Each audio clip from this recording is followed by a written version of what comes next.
Hey Gabfest listeners, just a heads up, we're going to be talking about sexual assault in the second segment of the show today, and some of the details may be upsetting.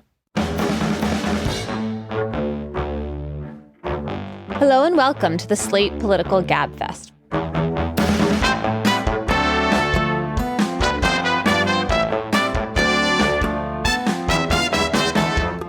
For Thursday, May 4th, the Why Didn't You Scream edition. I'm Emily Bazelon from the New York Times Magazine and Yale Law School. David Plotz is away this week, and so I am delighted to be joined by Jamelle Bouie, who is a columnist for the New York Times. Hey, Jamelle. Hello. And also with us, of course, is John Dickerson of CBS News Primetime. Hi, John. Hello, Emily. Hello, Jamelle. On the show today, we'll talk about the fight over the debt ceiling. Is there a way out of what looks like a huge impasse that could lead to a default on the national debt? Our second topic is a trial about the allegations that the writer E. Jean Carroll has made of rape and defamation against former President Donald Trump. And third, we'll talk about how Republicans are using their supermajorities in state legislatures in some ways to defy the will of the voters. And finally, we'll have cocktail chatter. Hey, Gabfest listeners, before we get started, I want to let you know about a story that's coming up a little later in the show. It's from our partners at Macy's. In its work with the nonprofit APIA Scholars, Macy's is committed to making a difference in the lives of Asian and Pacific Islander students across the country. From May 1st to 31st, you can support APIA Scholars by rounding up your Macy's in-store purchase or donating online. These funds will equip Asian and Pacific Islander American students with the tools and resources they need to prepare for academic, personal, and professional success. Stick around to hear from Noor, an APIA scholar. Oh man, the debt ceiling. All right, so here's where we are, I believe. The Republicans in the House are insisting they won't lift the debt ceiling without big spending cuts, and they passed a bill that had a package of those. President Biden is saying that he is not going to agree to those spending cuts because that would amount to holding the American economy hostage. These are not budget negotiations. He's saying this is just about paying off the nation's debts. For over 200 years, America has never, ever, ever failed to pay its debt. To put in the capital and colloquial terms, America is not a deadbeat nation. We have never, ever failed to meet the debt. And as a result, one of the most respected nations of the world. We pay our bills, and we should do so without reckless hostage-taking from some of the mega Republicans in Congress. Janet Yellen, our Treasury Secretary, is saying that the country could run out of money to pay its bills on June 1st, which is now being called the X date.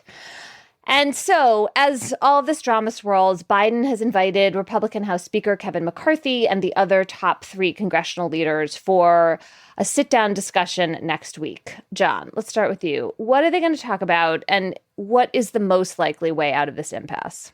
Part of being able to describe what they're going to talk about is a part of the answer to your second question, which is that there are two routes, I think, that are the most reasonable. One is that essentially both sides agree to kind of gaslight everybody. Biden is saying these talks are about spending in the normal budget process. They have nothing to do with the debt limit. And if McCarthy allows him that fiction, this is one route. I'm not saying it's a possible route, but it's one of the possible routes. McCarthy allows Biden to say we didn't lift the debt ceiling because we were extorted, but then agrees to a bunch of spending reductions as a part of the normal budget process. The government runs out of money and would need a continuing resolution to fund the government in September. So these two things are sort of happening at the same time. So an ultimate agreement would require some sort of everybody agreeing to a public fiction.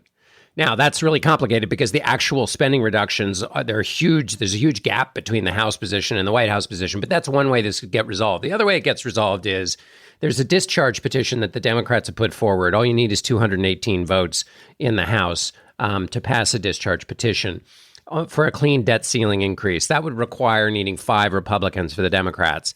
And the idea might be that the White House would agree to some cuts that Republicans have offered, say, clawing back some of the money that was sent out to the states for COVID-19 relief that wasn't spent, something that would appease some small number of Republicans and have them say, we don't want to crash the economy. the White House has agreed to these things. We will lift the debt ceiling and vote with this discharge petition, and then we'll work out all our spending fights in the normal spending budget process. They would get absolute white-hot power of the sun rage from the Republican base, but you might be able to find 5 Republicans who could go that route. Jamelle, do you hate the debt ceiling as much as I do? And what do you think is going to happen? I do hate the debt ceiling a lot. I think it is a very silly thing for a modern country and a modern economy to have.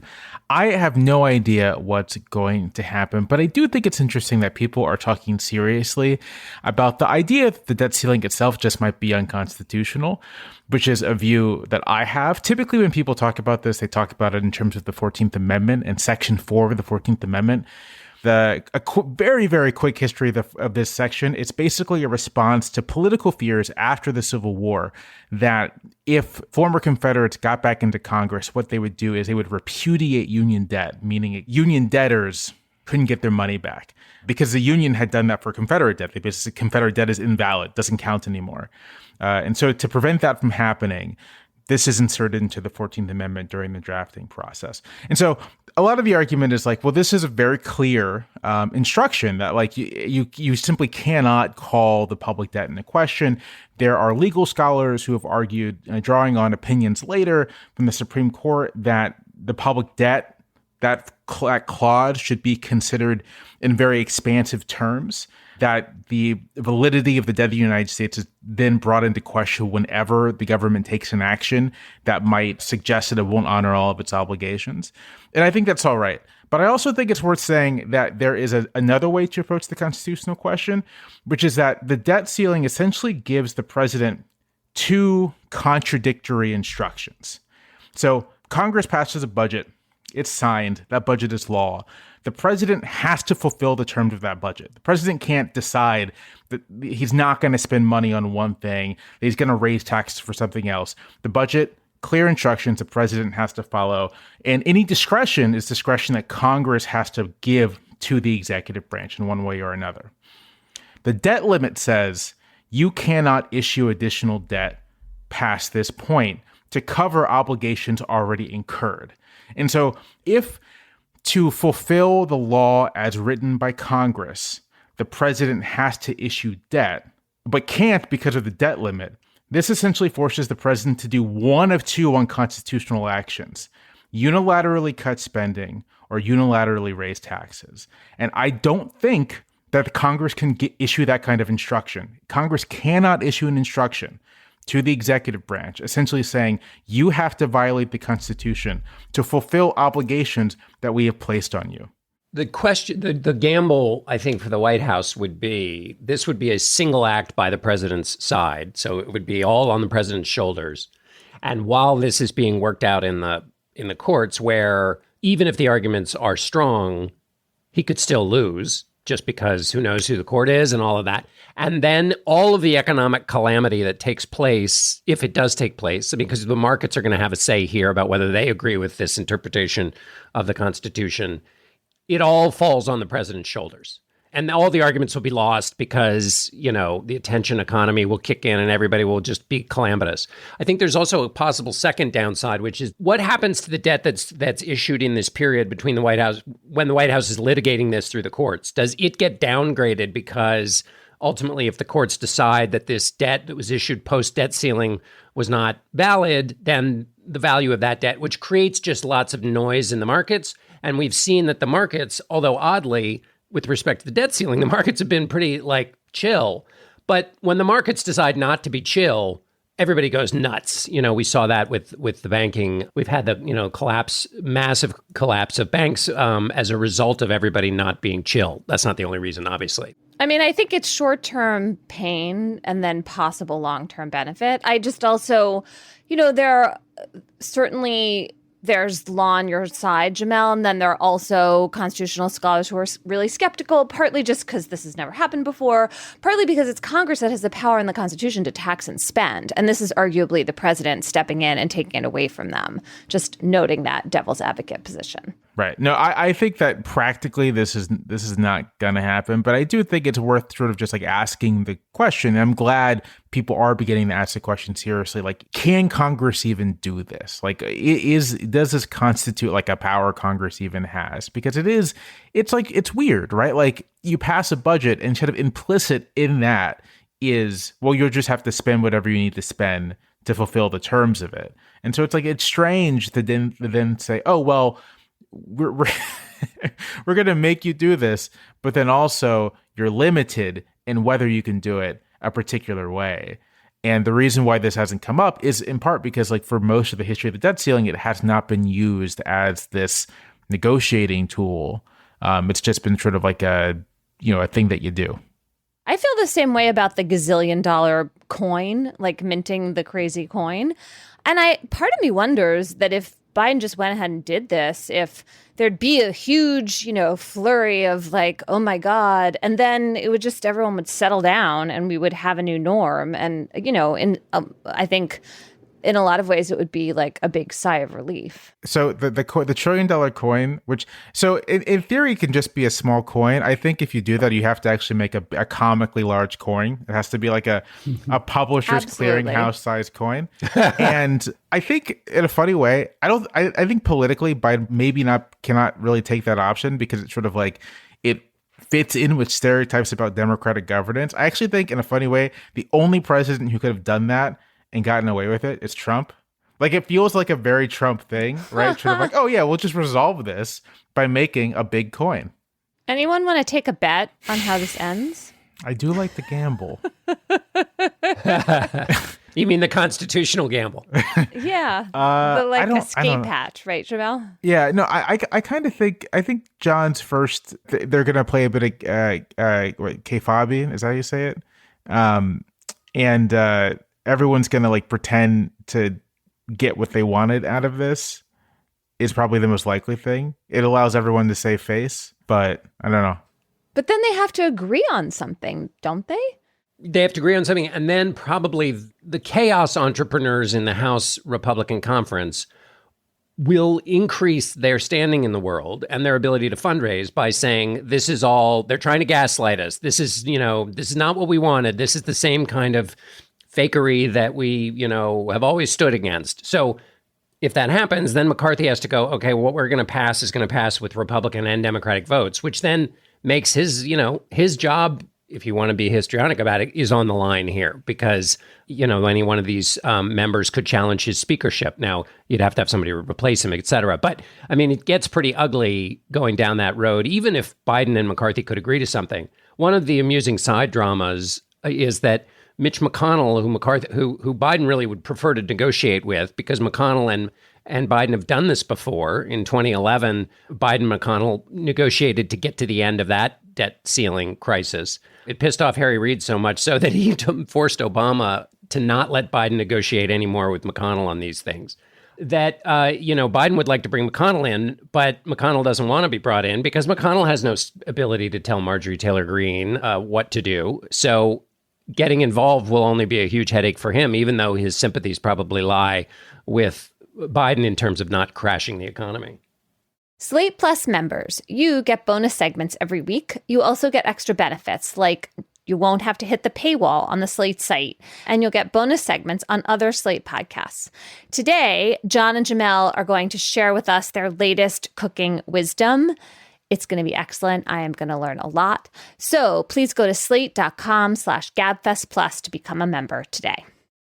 Do you take about 1 million photos, but then just let them sit on your phone or get lost in your files? Oh my God, this is very much me. What if you could put all your photos from random camera roll pics to that high-res wedding album onto one gorgeous frame? You can with a connected frame from Aura. I have to say, this just sounds like a great gift for Mother's Day because we all have all these photos floating around our digital devices and we don't get all the pleasure and love we could get from them because we just end up letting them drift away. Aura frames are guaranteed to make your mother or your grandmother smile. An Aura frame brings all your photos and videos together in one stunning high-resolution display where you can really enjoy them. Preload any frame with meaningful memories and a special message that will appear as soon as it's set up. Right now, Aura has a great deal for Mother's Day. Listeners can visit auraframes.com to get up to $30 off on their best-selling Carver frames. That's auraframes.com. Plus, listeners can get free shipping with the code GABFEST at checkout. This deal ends on May 14th, so don't wait. Terms and conditions apply. This podcast is brought to you by Slate Studios and Macy's. Hey, y'all, what's up? It's your girl, Anavani. I'm a writer, creator, and a change maker. And when you're a young adult, so much important change begins with access to higher education and resources. And that's why Macy's supports APIA Scholars.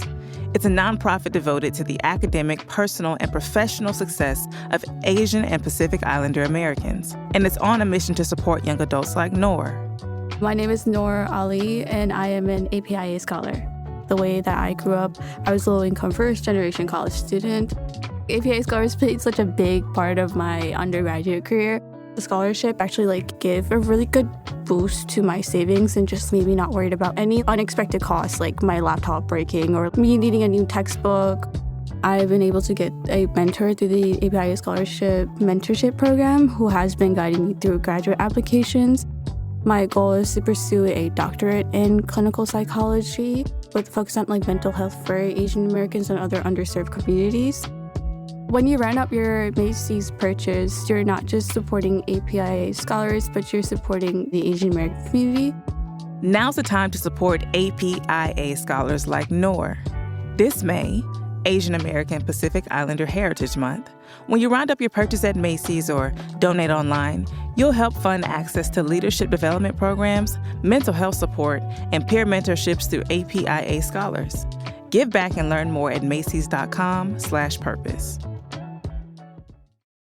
Let's move on to our second topic. In the midst of the Me Too movement, the writer E. Jean Carroll came forward with a really disturbing story about running into Donald Trump one night in the mid-1990s as he was coming into Bergdorf Goodman, the department store. Let's listen to a clip of Carroll telling the story to Anderson Cooper in 2019. I was coming out. And he was coming in, he was standing out, and he put his hand like this. So I did not go through the revolving door. He came in, he said, "Hey, you're that advice lady." And I said, "Hey, you're that real estate tycoon." He said, "Come advise me. I want to buy a present." I said, "Oh, for who?" He said, "For a girl." He was going to get some lingerie. And I am just like, oh, I can dine out forever on this story. We're going to go get lingerie. You say you go up to the lingerie department and no one is around. And there are 2 or 3 boxes on the counter, the fancy, remember the old-fashioned lingerie boxes, and a filmy see-through bodysuit. I used to be a writer at Saturday Night Live. I see an entire sketch of making Donald Trump put this filmy thing over his pants. That is what I'm thinking. So for you, this was kind of a New York moment. One of those best New, just like the best New York. Donald Trump is going to put on a filmy bodysuit. It's like, oh, I couldn't. So let's go in the dressing room. I thought, yeah, I'm going to make him put pants on. Walked in, and the minute I was in there, he shut the door and pushed me up against the wall and bang my head on the wall and kissed me. It was so shocking.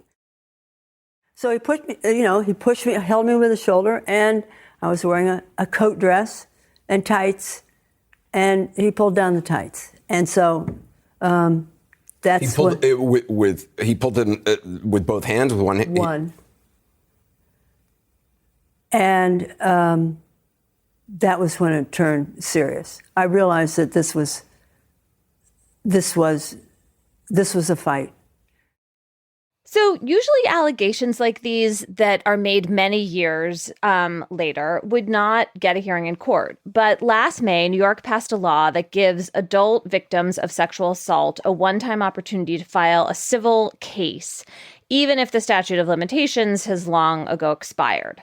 After that, Carroll filed a lawsuit, and she accused Trump of rape, and she's seeking damages for that. She's also suing for defamation because Trump has denied her charges and also called her a liar. So what's happening right now in New York is this amazing event of a jury of 6 men and 3 women hearing Carroll's suit. She is now 79. She testified. She endured some pretty intense cross-examination. She's been very matter-of-fact on the stand. At one point, she started crying briefly when she was just talking about being moved at finally getting her day in court.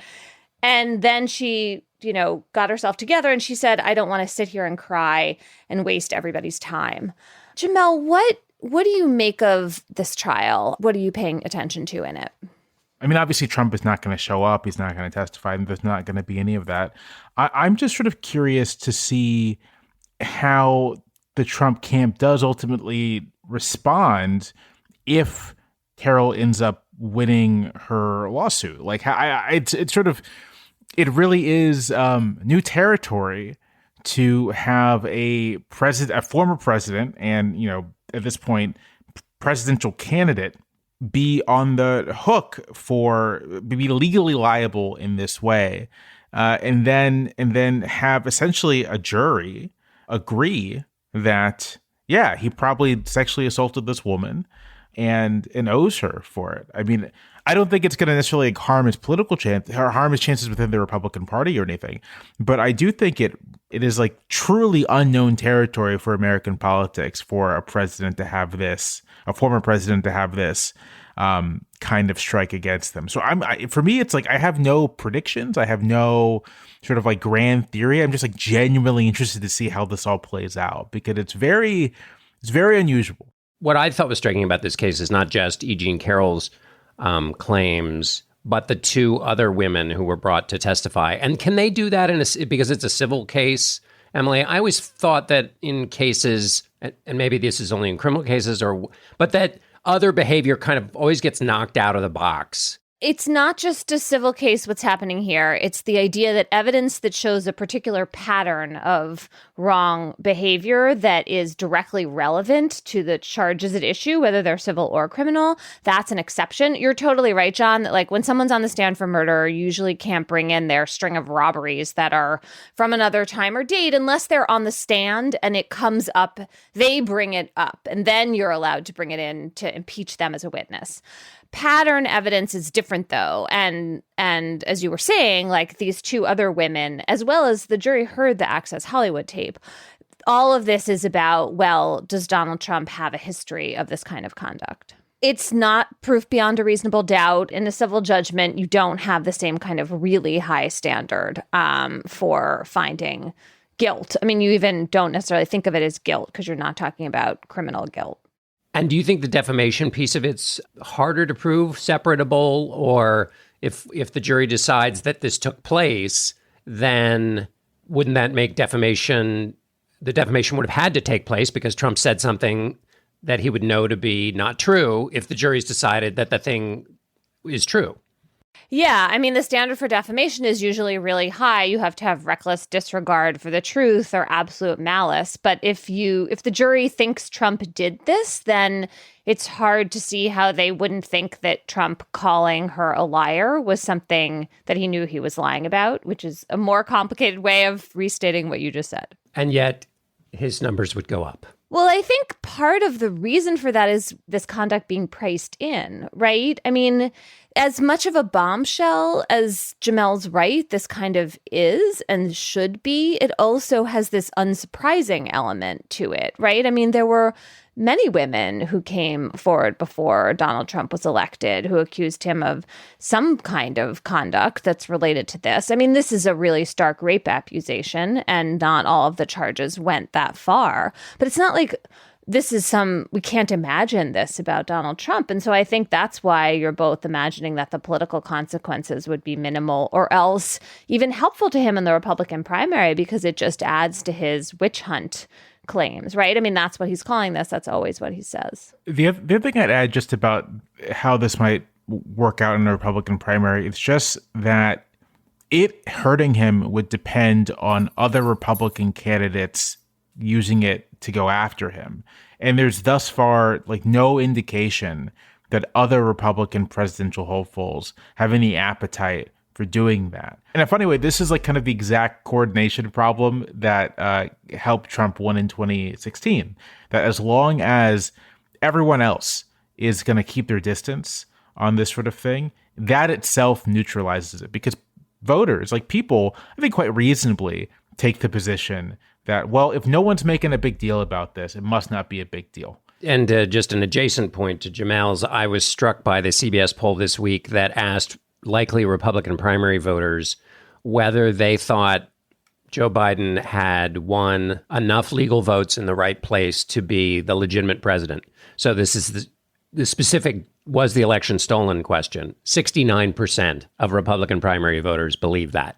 And 61% of them would like the nominee, whoever it is, to hold the position that Donald Trump was the rightfully elected president in 2020.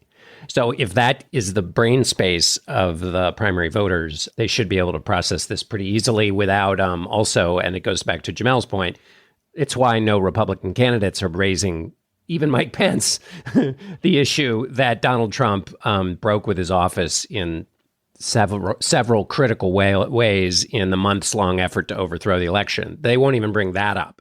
I just want to talk for a second about E. Carroll and what she is doing here. I mean, Joe Tacopino, who's Trump's lawyer, has gone after her pretty hard. And I mean, in a lot of ways, that's his job, right? But she is enduring what sexual assault victims often have to endure when they come forward. He asked her, why didn't she scream? I think lots of women who've been victims of sexual assault understand why she didn't scream. There are lots of reactions that people have in the middle of a traumatic experience that are not sort of what everyone expects you to do. You can be kind of paralyzed. You can freeze. In the moment, you can try to deny to yourself what's even happening. He pointed out that when she said she called a friend of hers after this happened, that she could have called 911. Why didn't you call the police? There were other people in Bergdorf Goodman. Why didn't you say anything to any of them? They're just all these, like, it's victim blaming. It's also just sort of questioning your credibility based on the steps you took in the immediate aftermath. And I don't think there'll be any repercussions for Tacopina or certainly for Donald Trump, but it is like a very classic unfolding here of what's happening. And Carroll's really put herself on the line. I mean, she's enduring all kinds of, abuse and hateful reactions. Emily, what's your sense of the time? Because those accusations are taking place in the present, but they are about a set of behaviors in the 1990s where for women, and there was this part of testimony where E. Jean Carroll calls her friend to report this, and the friend testified about this, that the friend said to her, essentially, he raped you. That I wonder how you think those conversations would have been different and Carroll's ability to react if this happened a year ago. It's not a question about her behavior, but it's a question about the culture around it and how it's changed and whether you think that would have had events play out differently. Yeah, I mean, I think for some people, there's this greater awareness that, like, this is terribly wrong and that you should speak out and condemn in the moment. Not to say that you would necessarily scream when you wouldn't have before, but that you might have felt more comfortable coming forward. But I think for a lot of people, that's still not true. And sexual assault remains terribly shaming in a lot of situations. And there are all kinds of reasons why people want to deny that traumatic experiences happen to them, because then you have to really grapple with it. And I think there's like a very human self-protective instinct where you sort of hope, well, maybe that's not really what happened, because then I don't have to go down to this very dark place. I guess what I was stumbling after is, to the extent anybody might believe that the Me Too movement created the conditions to make it easier to come forward. If you believe that, then in a jury, you might think, well, it's more, she should have come forward. But in the 1990s, it was even harder to come forward, I guess is what I'm saying, is that there was no Me Too movement. There was a much bigger barrier. This was, and in fact, Trump has kind of proved it in the sense that he hasn't been penalized for the Access Hollywood tape, which didn't just exist by itself. It affirmed the claims of many women who had previously come forward, and it didn't penalize him. So imagine that as being the culture in which you're operating in the 1990s. That the culture was even more closed than it is today, I guess is what I was trying to figure out. Yeah, that's totally fair. I mean, I think that To come forward and accuse Donald Trump with all of the, rage machine he has behind him is a formidable task to undertake. And Carroll has a lot of fortitude to try to pull that off. Hey, listeners, we have a new episode of Gabfest Reads that's dropping on Saturday. It's actually an interview I did with the novelist Curtis Sittenfeld, and it's about her new book, Romantic Comedy, which is about a romance at a comedy show, which is basically Saturday Night Live.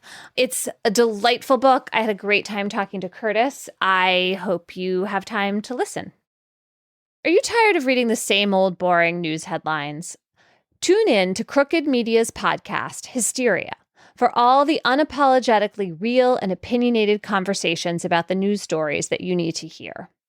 Aaron Ryan, political commentator and comedy writer, and Alyssa Mastromonaco, former Obama White House Deputy Chief of Staff, are leading the charge each week alongside a hilarious and relatable squad of bi-coastal women and amazing guests such as Jessica Valenti, Jodi Picoult, and Senator Mazie Hirono. With fresh takes on the political and cultural landscape, say goodbye to the male gaze and hello to smart, real, and refreshing content.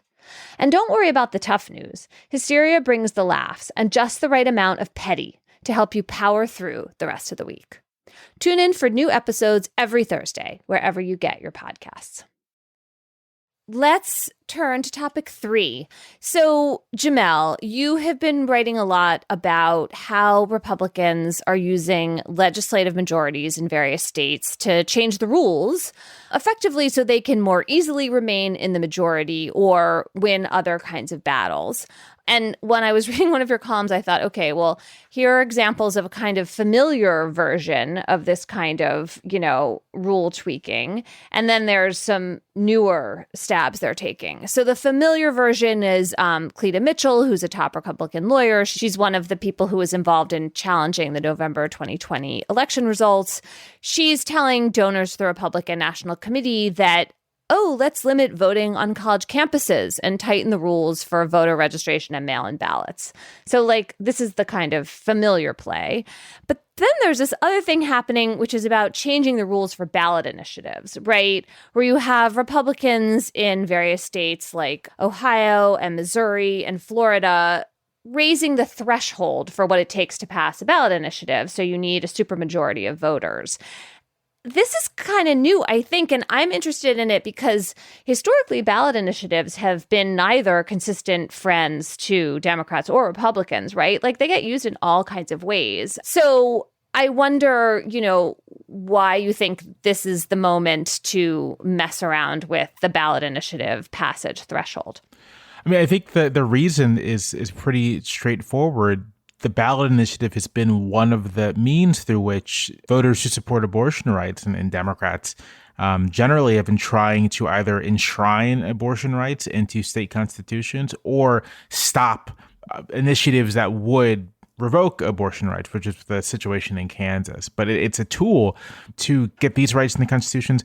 In Missouri, it was used to pass the Medicaid expansion over the objection over the legislature. So in recent years, the ballot initiative, the referendum, has really been a way for voters in states on particular issues to circumvent legislatures that are kind of unresponsive to those issues, which is sort of an interesting thing to think about, right?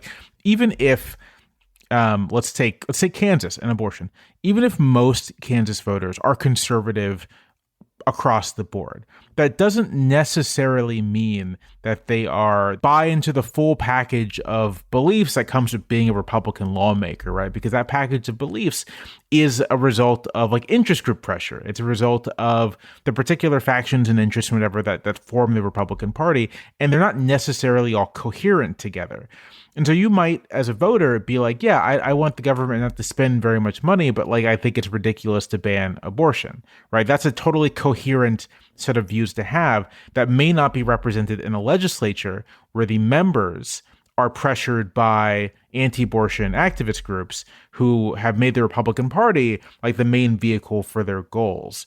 And so even when there actually isn't that much ideological distance between the legislature and the voters, there's no guarantee that things the voters want are going to be represented in the legislature. And there's actually a decent likelihood the legislature will pursue things that really run counter to what voters want, which is sort of like a basic, kind of like the basic issue with representation as a concept, which isn't a big deal if it's possible to replace those lawmakers on a regular basis. But then this gets to the other thing, right? That in some of these Republican-controlled states, there's been this effort to essentially gerrymander permanent legislative majorities or something like it, or if not permanent legislative majorities, to at least freeze in time as much as possible the particular configuration of the legislature at the moment of the gerrymander.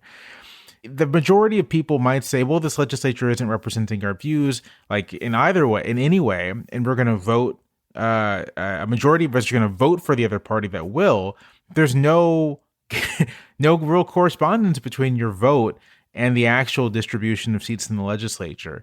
And in the absence of something to kind of like break that, the referendum and the initiative is like the only option you really have. And so from my perspective, what's happening is those legislatures see that very clearly and are saying, well, we gotta like nix that option. We have to like make sure that that can't happen either, which calls into question, right? Like whether you can even, like if you have a state where voters can't actually replace the legislature, even if a majority of them want to and vote that way, where they have no avenue to make the laws they want to make because the initiative process has either been severely restricted or the barriers to even passing something have been raised so high as to make it practically impossible. That's not a democracy anymore.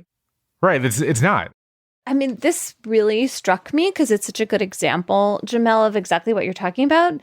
And it just seems so blatant. So Arkansas voters rejected a ballot measure that was going to put new restrictions on future ballot measures. And then the governor, Sarah Huckabee Sanders, just passed the changes into law.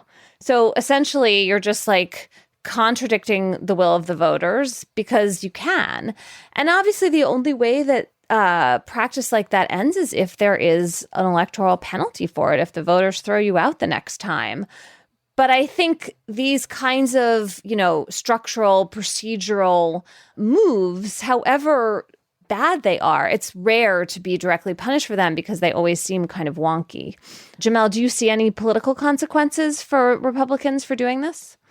I don't necessarily see any political consequences because you have to, this is a thing, like if you want to punish a legislature for just like ignoring the voters outright, you have to like make that salient. And it's sort of like a hard thing to make salient precisely because you're asking voters to sort of like rethink their political identity a bit. And that's like just a tough nut to crack. So in Arkansas, like I don't imagine that Republicans will suffer any real political consequence for doing this unless Democrats there can somehow convince voters that like this is kind of the axis around which you want to think about your political commitments. I will say, it's interesting to me to think about all of this in the context of Moore v. Harper, the case that's still up in front of the Supreme Court about the role of state legislatures in federal elections and how much autonomy and authority they have, whether they are subject to state constitutions and whether state courts can govern their behavior when it comes to federal elections. There is this sort of like question being raised about like what exactly is the nature of a state legislature? Like, is a state legislature a straightforward representative institution that should try as much as possible to represent the people who elect them and correspond as much as possible to their views? Or is a state legislature some sort of like autonomous thing in and of itself that has no obligation to do any of that? Like the independent state legislature view would suggest the latter, that like somehow the state legislature is not subject to regulation by state courts on these election issues, but like itself almost like prior to the formation of the polity itself under the state constitution. Like it's a really weird ontological claim about what a state legislature is. I think all of these things are getting to that. Like, what obligation do the state legislature actually have to the people it's supposed to represent? We're kind of recapitulating a bit some of the exact things that ultimately led to the creation of a powerful Congress. That like one of the before the 1787 convention, Madison writes this sort of basically long list of grievances he has with state legislatures. And the essence of those grievances are like, listen, these things aren't actually that democratic. And Federalist 10 kind of gets into his argument there that, like, you know, by virtue of the small sphere of representation in these states, there's no real guarantee that you're getting in the legislature a genuinely representative group of people, and you may just be getting a couple narrow factions who are doing as they please.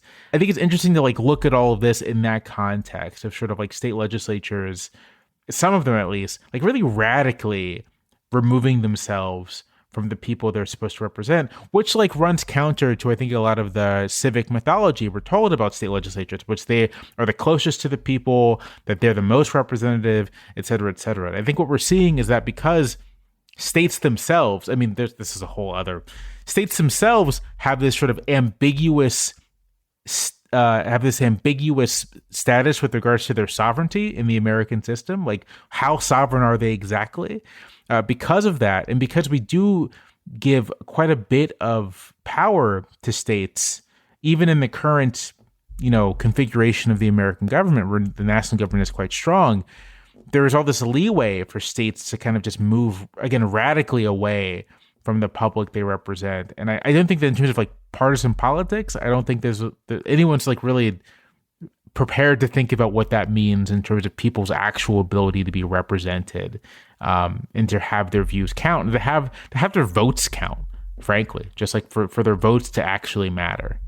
Yeah, the idea of states being the laboratories of democracy, but sometimes they can be Dr. Frankenstein's laboratory of democracy. I mean, also, I love that point about Madison, because you think of the convention in 1787 being about worrying about, you know, having a king. But as I read it, Madison was the legislature in Virginia that was animating him, and the craziness of mob rule that had worked its way through that process. This has been a problem since this whole experiment started. Our excellent researcher, Julia Hugan, looked up rating of democracy by state. It's from the Movement Advancement Project. So we'll put that link into the show notes. Before we close out this topic, I just wanted to pick up another thread you mentioned, Jamelle, which is about abortion in particular. I mean, it's a good example, I think, right now in Republican-controlled states of this gap between your representative, your political identity, the reasons you would vote for a Republican, and then your views on abortion, right? Because I think one thing we're seeing is that when abortion is directly on the ballot, even in red states, it's not proving popular with voters, at least in, you know, Kansas, Michigan is a purple state, Kentucky, to take away abortion rights, which is, as you said, why ballot initiatives are important right now. We haven't necessarily seen support for abortion rights translate into rejecting Republican candidates across the board. And so it's getting it directly in front of the voters that seems important. And one thing that we're going to watch, I think, is a kind of race in some of these states between trying to raise the threshold for passing a ballot initiative and getting an abortion ballot initiative onto the ballot. So like in Ohio, they're going to have a special election in August to try to raise the threshold to 60%. And that's going to, if it passes in a special election where not that many people will vote, presumably, then that's going to happen in advance of the ballot initiative that they're collecting signatures for, which would be in November. So, you know, that's another way in which abortion rights may end up being restricted, kind of contrary to the direct popular will of the voters. All right, let us move on to cocktail chatter.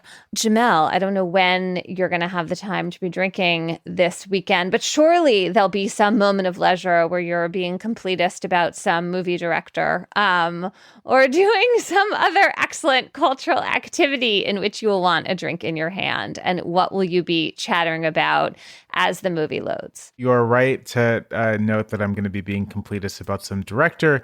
I've recently been into the films of Seijun Suzuki, a Japanese director whose work mostly in the 50s, 60s, and 70s.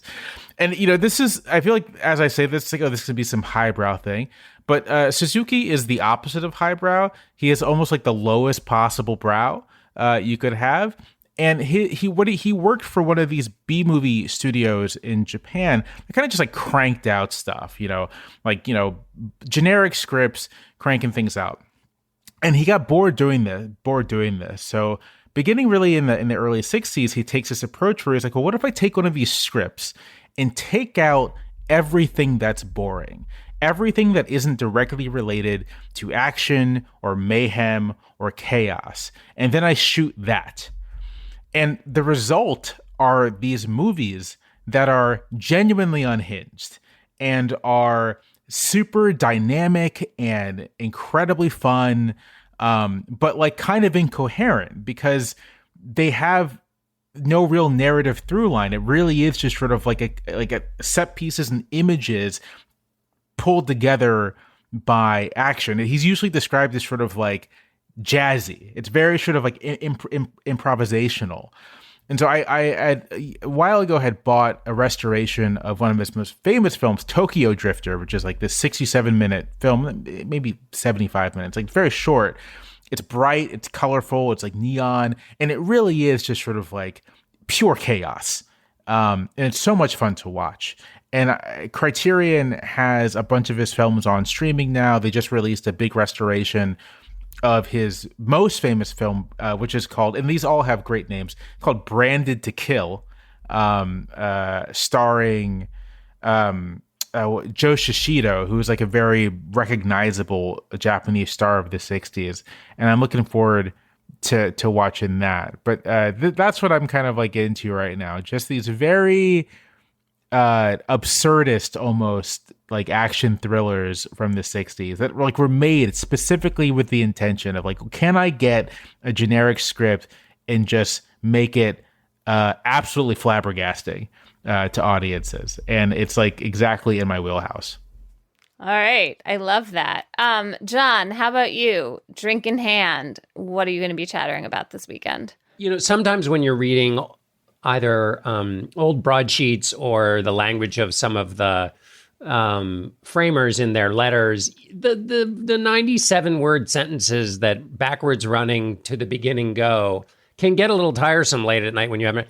So I have found that ChatGPT has been a possibly useful tool in this regard, and I haven't really tried it out too much with writing from the past, but I definitely have used it to decode what the Federal Reserve says. And so yesterday, the Federal Reserve wrote, in determining the extent to which additional policy firming may be appropriate to return inflation to 2% over time, the committee will take into account the cumulative tightening of monetary policy, the lags with which monetary policy affects economic activity, and inflation and economic and financial developments. So I said to ChatGPT, can you rephrase this just in regular English? And it said, the Federal Reserve is trying to figure out if they need to take more action to bring the cost of things back to normal. They will think about how much they have already tried to make prices go down, how long it takes for their actions to work, and what is happening in the economy and financial world. So anyway, what I like about this is it makes my life easier, but it also, I guess because I'm thinking about the Fed, because their role is not just to mess with interest rates, but it's also to send signals to the economy. And in that regard, clarity matters. Of course, and sometimes opacity is helpful too, because you want both sides to think what you're saying is what they want to hear.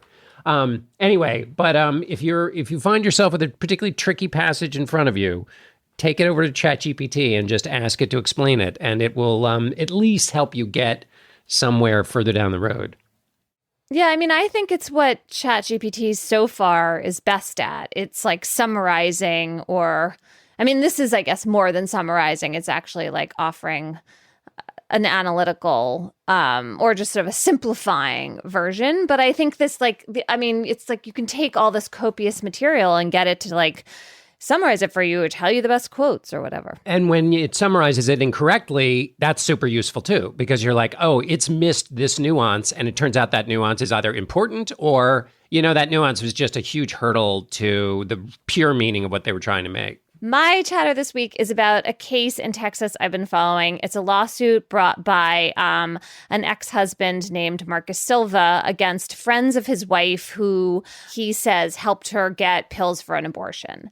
The lawsuit was filed in March. It's brought by Jonathan Mitchell, who is a former Solicitor General in Texas, and he was the architect of SB 8, which was that kind of like private bounty hunting law that effectively shut down a lot of Texas abortion clinics before Roe was overturned.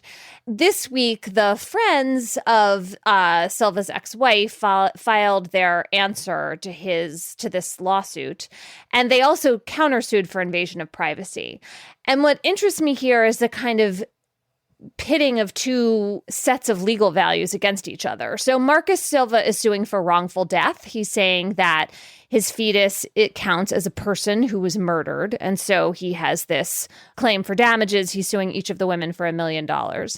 And the women are saying, wait a second, your whole case is based on private text messages that you accessed without your ex-wife's consent and without our consent. And interestingly, Silva actually filed a police report last July, before the abortion took place, in which he told the cops that he had gone through his wife's purse and searched her phone. He also told them that he had found an abortion pill, which it seems he then put back into her purse. So he, in fact, seems to have known about the abortion before it took place, since he found that pill, which is at odds with the way the lawsuit is framed. Anyway, it'll be interesting to see what happens next. There's supposed to be a hearing in June. And the reason I care about this case is, it's a kind of bellwether for both sides, right? I mean, it's abortion opponents see it as a way of trying to deter people from helping other people get abortions. And then people who support abortion rights are concerned about this kind of liability going forward, especially because abortion pills and people helping each other get them and learn how to take them is such an important form of access going forward.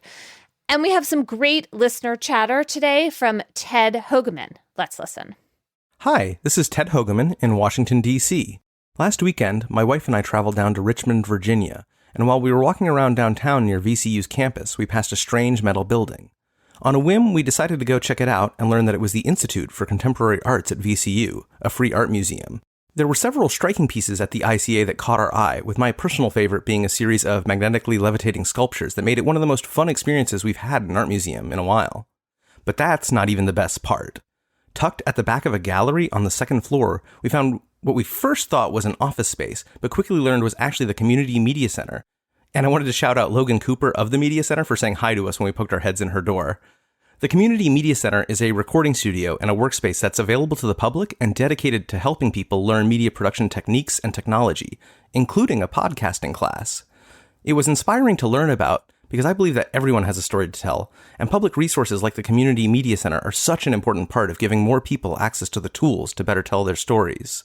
So, if you find yourself in Richmond, Virginia, I strongly recommend checking out the Institute for Contemporary Arts and the Community Media Center. Jamelle, I partly picked that one as a tribute to your dear state of Virginia. I know it's not your part of Virginia, but still.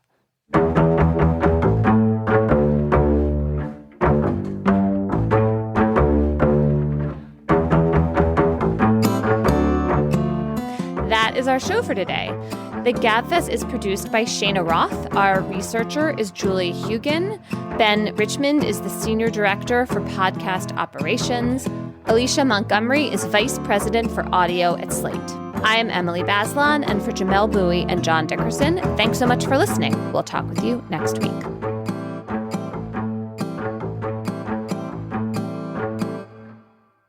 Hey, Slate Plus. So nice to be with you this week. Hope you are doing well. We have a Slate Plus segment this week about cooking. I have really not been doing very much cooking, I admit. I was away for a few weeks. I had some amazing food in Buenos Aires and Mexico City, but I did not cook any of it. I guess I could go on about that.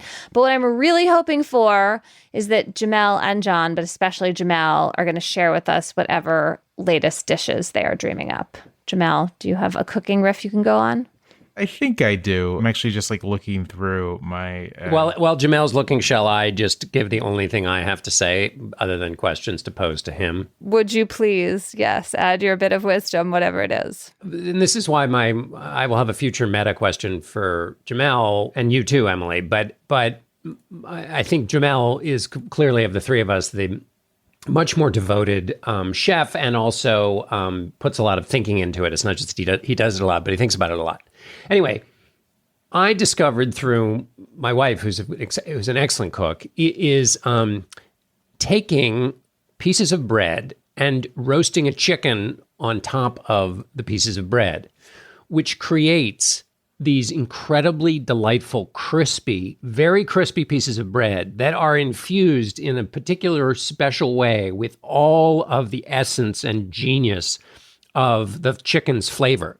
And so when you bite into one of these, it is a flavor explosion. And yet it's not soggy, it's crispy. So it's like the perfect piece of garlic bread, but just a different taste sensation than garlic. And if you eat these in a kind of fall and winter, I don't think on a 95-degree day this would be so great. But you're not going to be probably roasting a chicken. Well, you might be grilling a chicken. Anyway, wow, so good. That was just a snippet from our Slate Plus conversation. If you want to hear the whole conversation, go to slate.com/GabfestPlus to become a member today.